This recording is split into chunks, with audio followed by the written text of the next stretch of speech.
Hi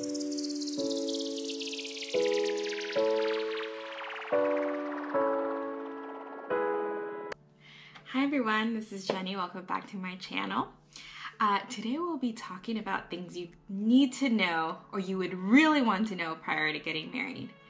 As you may or may not know, I got married less than a year ago, I would say, and there was a lot of humps and things I didn't know before this process, and a lot of my friends hadn't gone through this process yet, and so they didn't know how to help me or facilitate me through it all. The first thing I would say, and I didn't do so well, was have a budget. Set a budget apart. So how much are you willing to spend for this wedding? And seeing the number, is it at all flexible? You have to know this very well. You have to know if the number is flexible because things do come up. And so you always have to know, like, you want to have, even though you say you have a certain budget, that's all you want to spend, I would recommend always having a couple thousands just in case something happens on the day of or the day before that kind of could make a hassle for your event. Another thing I would say with a budget is know that weddings are expensive. I looked it up online and I think it's like average is like $25,000, and that depends on a lot of things. The number of people you're inviting, is it destination wedding, is it all inclusive? Is your wedding a dry wedding? Is it bring your own beer? Is it beer and wine? Or is it all inclusive in the alcohol area? That will make the prices change on your wedding, as well the time. A lot of people like getting married in the fall or in the summer. It just kind of really depends. And also where you live. So know that weddings are expensive, so don't have a budget that's not realistic. So when I started deciding my budget, or I thought I decided my budget, I put something so unrealistic for California. And I looked at my budget and I'm like, the only way I could do with this budget is if I invited like 30, 40 people. And that was it. And seeing that my family is so large, there was no way I could invite only 40 people. And so I had to put more of a realistic budget on the amount of people that I wanted to invite. My friend had told me once that some places increase their price just because it's a wedding. I'm not so sure how truthful that is. She had told me that her friend had said it was a family gathering instead of a wedding and her price was decreased so much. I don't know how true that is. You might want to verify that. Also, you have to understand, if you are a person that's dreaming this specific, intricate wedding, detail-oriented wedding, that means you're spending more money. If you want these small things involved, like all these decorations particular, you're gonna spend more money, and understand that. So if you want something intricate, you know you're gonna be spending more money in your wedding. Another thing I would suggest is, okay, you're looking for venues, indoor, outdoor, weather, time of day, all this stuff. You have to think about this. I didn't realize this until once I had booked my venue. So my venue was an outdoor wedding, and it was in the middle of summer, California, in the Valley area. And so we couldn't start our ceremony until 6 p.m., meaning our reception was at 7. Everything was later. If in the same venue, if I would have done it in the fall or in the winter, we could have started at 4 or 5 for basically the same price. So my venue, my whole wedding was much shorter than if it was in a different season. And that's something you should think about. If you're gonna do an outdoor wedding in the middle of the summer, you're gonna make sure your ceremony is gonna be super short, because I remember it was so hot. People were fanning themselves. We were outside, there was no shade. It was really hot. And so we just made the ceremony extremely fast. So there's no people hyperventilating or fainting or anything like that. I don't want anybody to be dehydrated on my wedding. This is one of those things that I don't know if it was because it was during the summer that my wedding was taking place, but we didn't realize how far in advance we had to block out the hotel. And so where we got married was out of town. It was not really a destination wedding because people didn't have to drive too far, but they still had to drive like 3 hours to get to the wedding location. And so we wanted to block out hotels. The problem was when we decided we were going to block out hotels, so maybe 2 months before, it was already a little late to block out hotels, so we had to end up getting hotel rooms in different hotels because there was not enough to block out in all one hotel. And I don't know if it was because of the season and people are traveling to this area during that time, but I would definitely recommend, if you're having destination wedding or out of town wedding, block out your hotels as soon as possible, probably even on the day that you book your venue already, because you know that's where it's going to happen, so might as well block it out then. Okay, so if you want to save money, and this is what I did to save money, not meaning that you should do it, but good ideas I would suggest. I did a lot of do-it-yourself things. So the first thing I did myself was the wedding invitations. So there's different ways you could do it. I did it through Costco. Costco actually has pretty nice wedding invitations for inexpensive. It was like, if I'm not mistaken, it was like 49 cents per card. Well, most wedding invitations are like cheapest $2, most expensive $5 each card. To me, the invitation didn't mean so much because I feel like it's a paper people are gonna keep maybe for a little bit and then just throw away. So it's money being really thrown away to recycling. So I would rather just spend that money somewhere else. And so for me, the easiest thing was to go to Costco. They literally have the format already. You just put your name and your date, all the specific event details. And within, I think it was a week or two, they were ready to go. They had their envelope, the card. It was really nice. You could also do those online invitations. So you could also do the online invitations like Zola and The Knot. A lot of people are going online, and I've been invited to weddings where everything's online, the invitation and everything.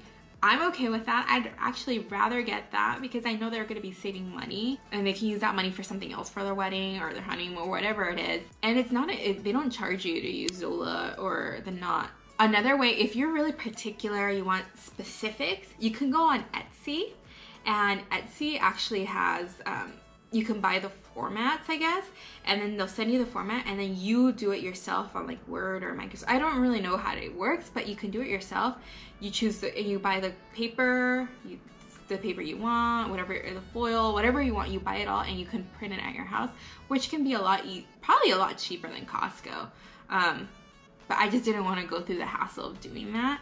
Another thing that I did that saved me so much money was floral arrangements. My wedding was very, I would say, like rustic and very simple. And that's kind of what I was going for, just because the venue itself was so beautiful. It was an outdoor venue. The vineyards were right there. All these like beautiful trees and lights and everything. The venue literally didn't need much decoration. And so my centerpieces were very simple and it was very easy. So I was thinking, like, why would I pay a florist like $50 per centerpiece when I could do it myself? And so the day before the wedding, all my family came over and we just had a bonding moment. I went to downtown LA, the Flower District, and I bought orchids, like live orchids in their pots. And so I bought really cute pots, like gold pots, and I just put the orchids in there and just kind of made it really nice, put the ruffles, like, what is it, like the fake grass around it. And it looked like a really nice centerpiece.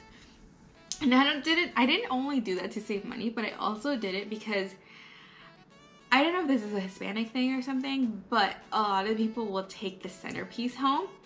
And if you have a florist do it, sometimes they'll let you borrow their vases, or I don't know how to say vase or vase, but their vases, and they would let you borrow it. And so if you don't return it, they're charging you for it. So it ends up being really expensive if all these people take the centerpieces. So I was like, you know what? I don't want to deal with that. I'm just going to do it myself. And we ended up saving a lot of money because we bought everything like in bulk. So it ends up saving a lot of money. I think that was the best thing we could have done with floral arrangements. The only thing I did have to buy was my bouquet and the boutonnieres. And that's because I didn't want to deal with it the day of, and the florist knew how to do it. So it's fine. I would say another way to save money here is,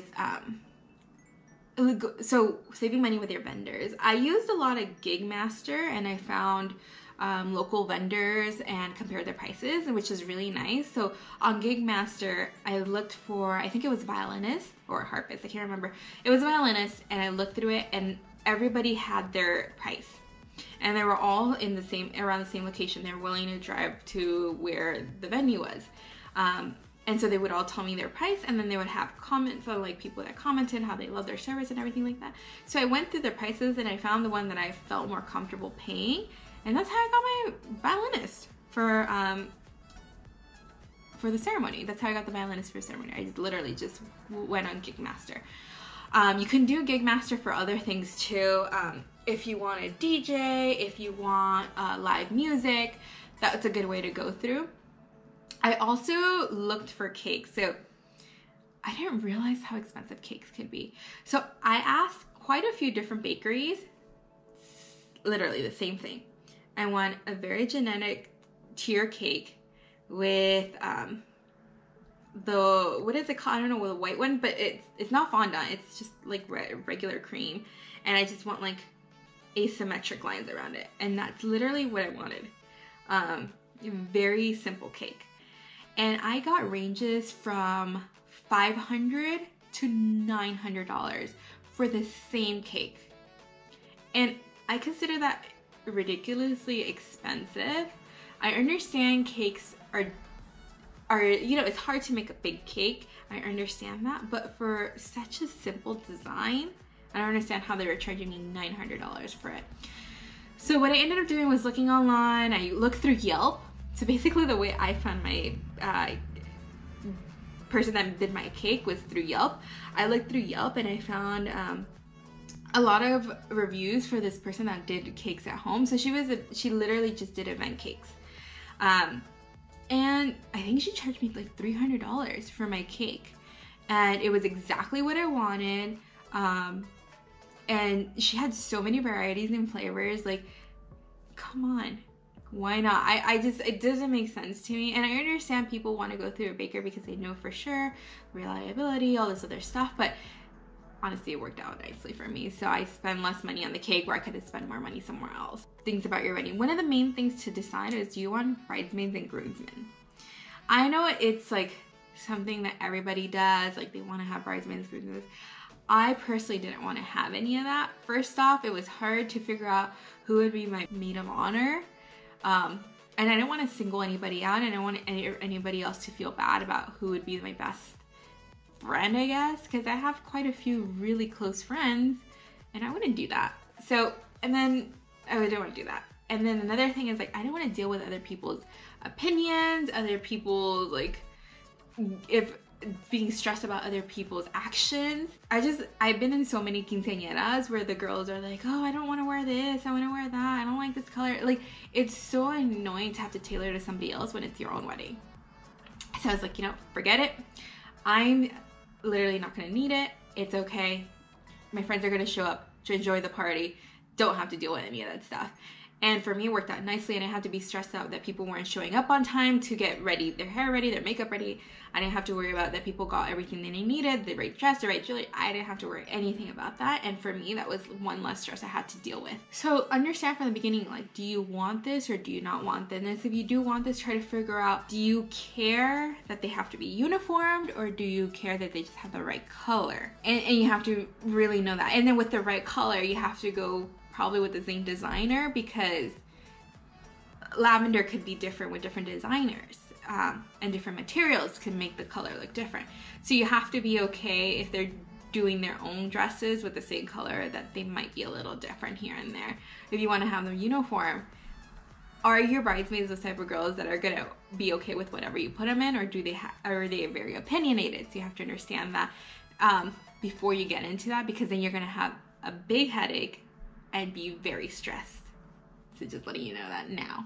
So the idea of me doing my own centerpieces wasn't something that I came up with. I literally went through Pinterest.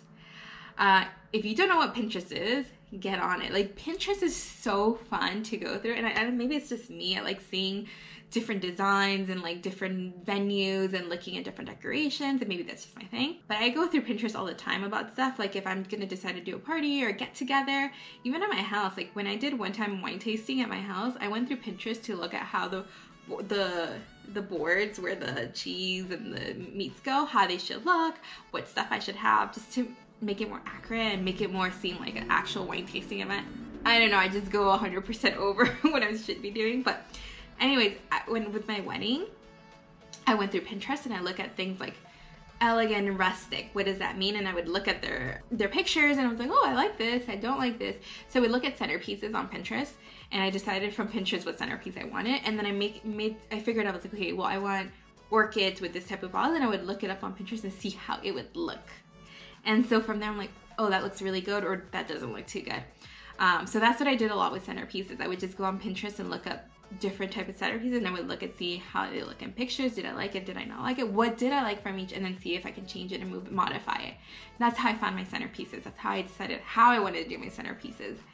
Another thing I did on Pinterest was floral bouquets. Let me tell you, I didn't know what like the names of flowers were, like tulips, petunias, peonies, orchids. Like I didn't know the numbers of like the names of flowers. I just knew color and flower. Like I want this flower, but I didn't know what it was.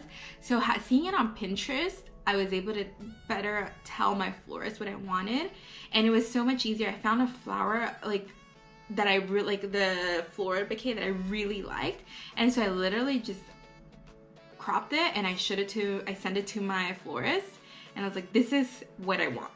And she delivered. She knew exactly what I wanted because she saw it on paper. And the same thing with my cake.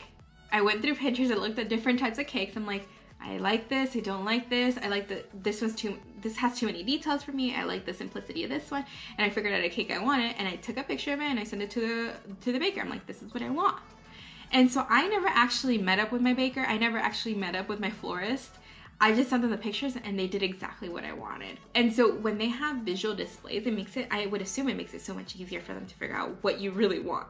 And so Pinterest is a really good way to do it. And also Pinterest, if you do it so early, you start designing like what kind of theme you want. You look at the different themes that they have, wedding themes of people that have done it before. And then you look, I'm like, I like this theme, I don't like this theme. And that's how you decide your colors, what you want in your wedding. Do you want a dessert bar, all this other stuff. It makes it so much easier to plan it, because then you see it and you visualize and you're like, yeah, I could see that in my wedding, or no, I can't see that in my wedding. So to make your life so much less stressful, I would have you consider a day of coordinator. If you don't have an actual wedding coordinator, that's fine, but I would recommend a day of coordinator. Either you pay them, like somebody outside that does this for a living, or a friend that you know is really good and very detail oriented and willing to do this for free for you. Whatever it is, have a day of coordinator. You don't want to be stressed out that, hey, were the flowers placed in the right place? Is everybody there? Should I get started? You know what I'm saying? Like, you don't want to stress about that stuff on mostly on the day of. Like, come on, just have somebody else deal with it. Even if it's a couple $100s to pay somebody to do it, it's much worth it. You don't want to deal with it. I know, like, for me, the venue that I had, it had a day of coordinator included. So for me, it made it so much easier. But I just can't, I wouldn't be able to be like, is everybody ready? Is everybody ready to go? Where are the little kids? Where are the flowers? Like, I couldn't do it on my wedding day. So I would definitely recommend that for you. Another thing to help with the stress is plan ahead. I think I've always said this, like, pre-prepared, be pre-prepared, like, be prepared for anything. So always plan ahead on things, and also consider all-inclusive venues. I think long-term you might be saving more money in all-inclusive venues, because instead of paying separate venues fees, you're paying all in one, and sometimes they give you a little discount when you get it all in one. But also it's less stressful. Like, you don't have to worry about anything. Like, you don't have to worry about getting a DJ. You don't have to worry about getting a cake. You don't have to worry about getting desserts. You don't have to worry about the food. You don't have to worry about the drinks. You don't have to worry about the bartender. Like, you know what I'm saying? Like, you don't have to worry about anything. It's already set up. And the nice thing about all-inclusive is they know what works best for their venue, because they do it every single week. Think about it. They do the same thing over and over and over and over in the same menu, so they know how it works, and it just flows so much easier than having new vendors come to this place and not know how things work or where the electricity is. Like, it's just so much easier that way. One big thing right before the wedding I would recommend is write down the name, and if you haven't done it already, write down the name of all your vendors, their contact information, and give it to the day of coordinator, as well as give it to amongst each other. This is actually really good, because the day of coordinator needs to know where everybody is. If a vendor is not there yet at the time they said they were going to be, they could call them, where are you, what's going on? So everybody's in the loop. But also, if say your baker wants to put something somewhere and then they can't find a day coordinator, they can call that person, hey, where do I put it? So it just makes it easier for everybody. It just makes the whole process very smooth. Lastly and finally, it's the day of your wedding. So don't worry about the small things. Like, don't fret about the small things. At the end of the day, nobody else other than you is gonna notice that something went wrong, like the small things went wrong. I think for my wedding, I think they forgot to put, so I had bought a monogram with my name and his name and like saying the date on it to put on the cake. And for half the wedding, the cake was out with nothing on it. And I went over and I'm like, oh, does it have it? And so they tried to look for it and they found it and put it on. I'm like, it's not a big deal. At the end of the day, you're getting married to your best friend, and that's really all that matters. All those little small logistic things, if something went wrong here and there, nobody else will know except for you, because nobody else knew that that was supposed to be there. Anyways, happy planning your wedding. I hope you have such an amazing time during this whole process. Wedding planning, it was, for me, was so much fun. Actually, I wasn't really nervous or scared or anything. I just really loved planning my wedding because I love celebrating love. If you have any comments, any questions, please put it down below. Please subscribe, like, and share. Thank you. Bye.